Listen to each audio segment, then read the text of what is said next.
Welcome back to Breathe Easy, everyone, and this is episode 23, and it kicks off a 6-part series on inhaled tranexamic acid, what we'll be calling inhaled TXA throughout.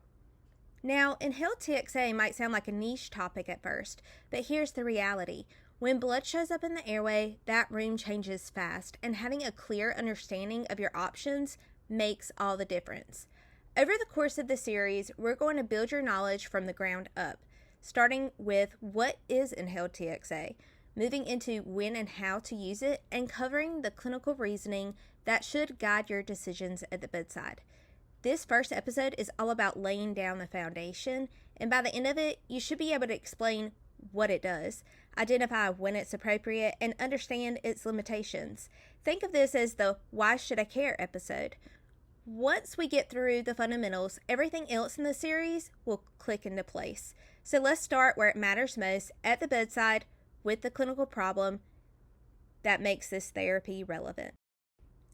Before we even mention the word TXA, let's ground ourselves in the clinical problem we're trying to solve.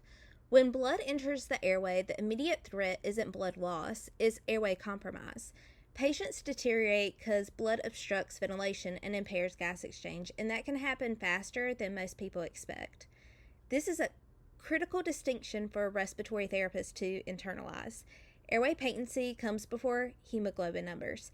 A patient can have a normal CBC and still be in serious trouble if blood is pooling where air needs to flow. And you've probably felt that shift in the room when hemoptysis escalates. Suddenly, everyone is looking around asking about intubation, bronch, or going to IR. The tension is real because the stakes are high. And what I want you to know and take from this is that there is a clinical window, a period where the patient is bleeding, but still stable enough for intervention. Recognizing that window is your job and what separates a reactive response from a proactive one. Your role as a RT is to identify that window early, because once the airway is fully compromised, your options narrow dramatically. Now that we understand the problem, let's talk about the tool that's gaining traction as a way to address it. So here's where we get into the specifics of the drug itself. TXA is an antifibrinolytic, which means it works by preventing the breakdown of fibrin clots. In simple terms, when your body forms a clot to stop bleeding, TXA helps that clot stay in place instead of dissolving prematurely. That's the core mechanism, and it's straightforward once you understand it. What makes inhaled TXA different from IV TXA is the delivery route. We're taking the same TXA solution that's used IV and nebulizing it directly into the lungs. This creates a targeted local effect right at the bleeding site, rather than relying on systemic distribution. That local delivery is the key advantage here, and by concentrating the drug where the bleeding is actually happening, we can potentially achieve a therapeutic effect faster and with more precision. It's important to note that this is an off-label use. There is no FDA-approved indication for nebulized TXA in hemoptysis, but the clinical rationale is sound and the evidence base is growing. Think of it as a practical, accessible bedside intervention, something you can set up quickly while the rest of the care team is mobilizing for the bigger picture. And that bigger picture is exactly what we'll cover next, how inhaled TXA fits into the overall treatment timeline.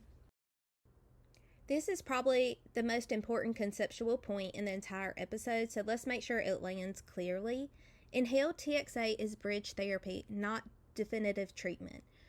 What does that mean in practice? It means inhaled TXA is designed to buy time, reduce active bleeding, and stabilize the clinical situation while the team arranges definitive care, whether that's a bronchial artery embolization, or another intervention. And definitive procedures like bronch and IR take time to set up. They require equipment, personnel, and sometimes patient transport, and in that gap between the patient is bleeding and definitive care is underway, inhaled TXA can serve as a meaningful intervention. The reason this distinction matters is that it sets realistic expectations. You're not going to nebulize TXA and walk away thinking the problem's solved. You're using it to create a more controlled environment while the definitive plan comes together. As respiratory therapists, you are uniquely positioned for this role because you're already at the bedside managing the airway. And adding inhaled TXA to your clinical toolkit means you can act during that critical bridge period instead of waiting passively. There was a 2025 review that supports this framing.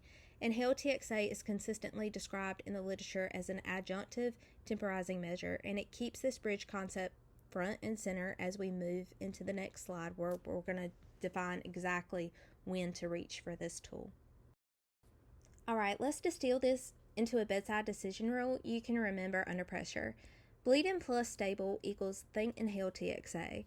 That's the formula. If the patient has active hemoptysis or airway bleeding but is still hemodynamically stable and respiratory stable enough to tolerate nebulized therapy, inhaled TXA enters the conversation. On the yes side, we're talking about moderate or non-massive hemoptysis, tracheostomy-related bleeding, where the patient can still ventilate, and scenarios where you're actively trying to control the bleeding while the rest of the plan is still being built.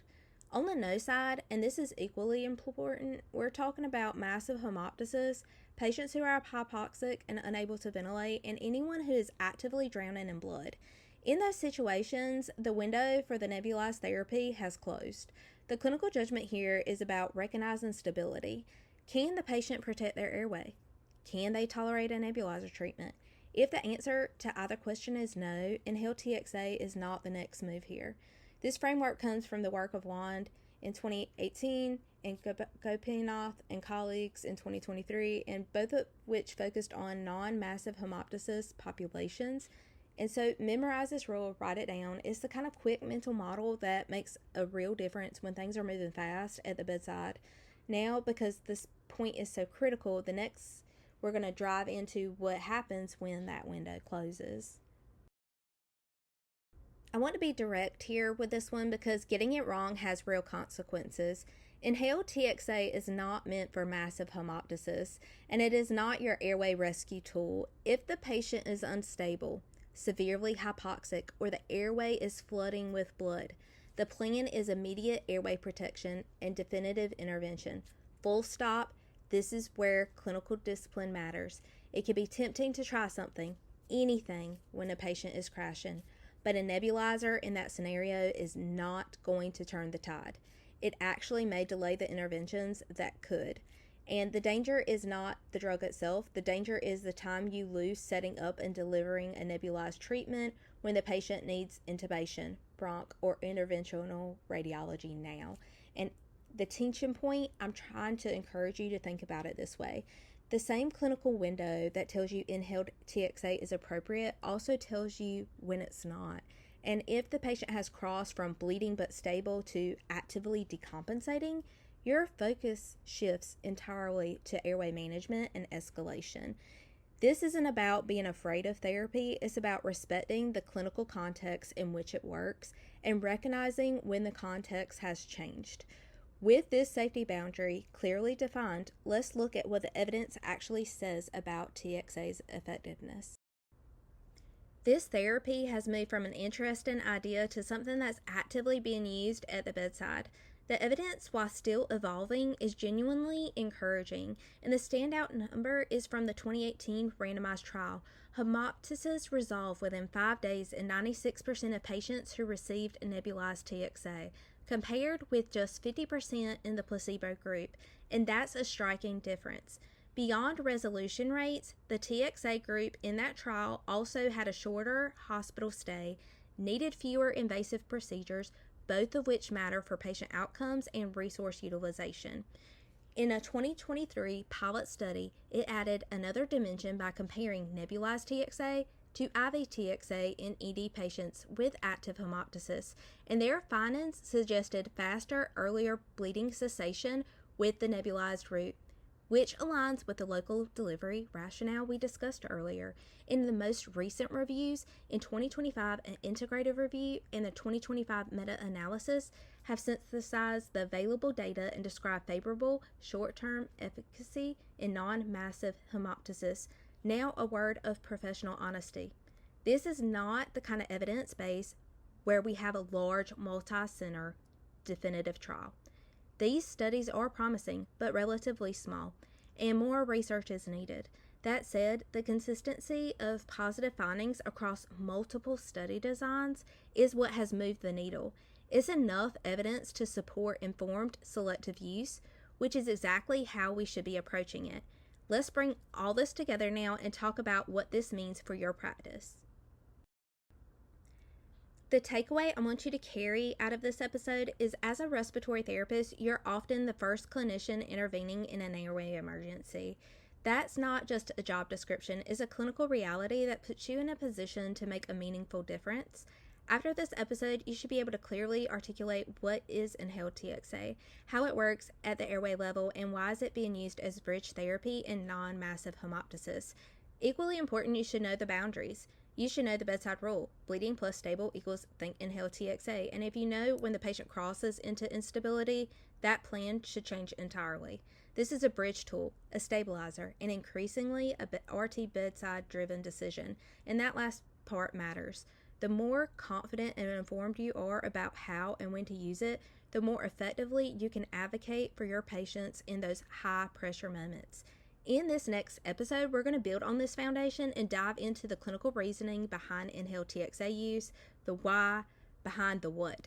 And after that, we'll get into the actual workflow, dosing, setup, delivery, and monitoring. So consider this your homework. Review the bedside rule, think about the cases where you've seen airway bleeding, and ask yourself, would inhaled TXA been appropriate in that situation? This is the kind of reflective thinking that turns knowledge into clinical readiness. See you next episode, and until next time, keep your patients breathing easy.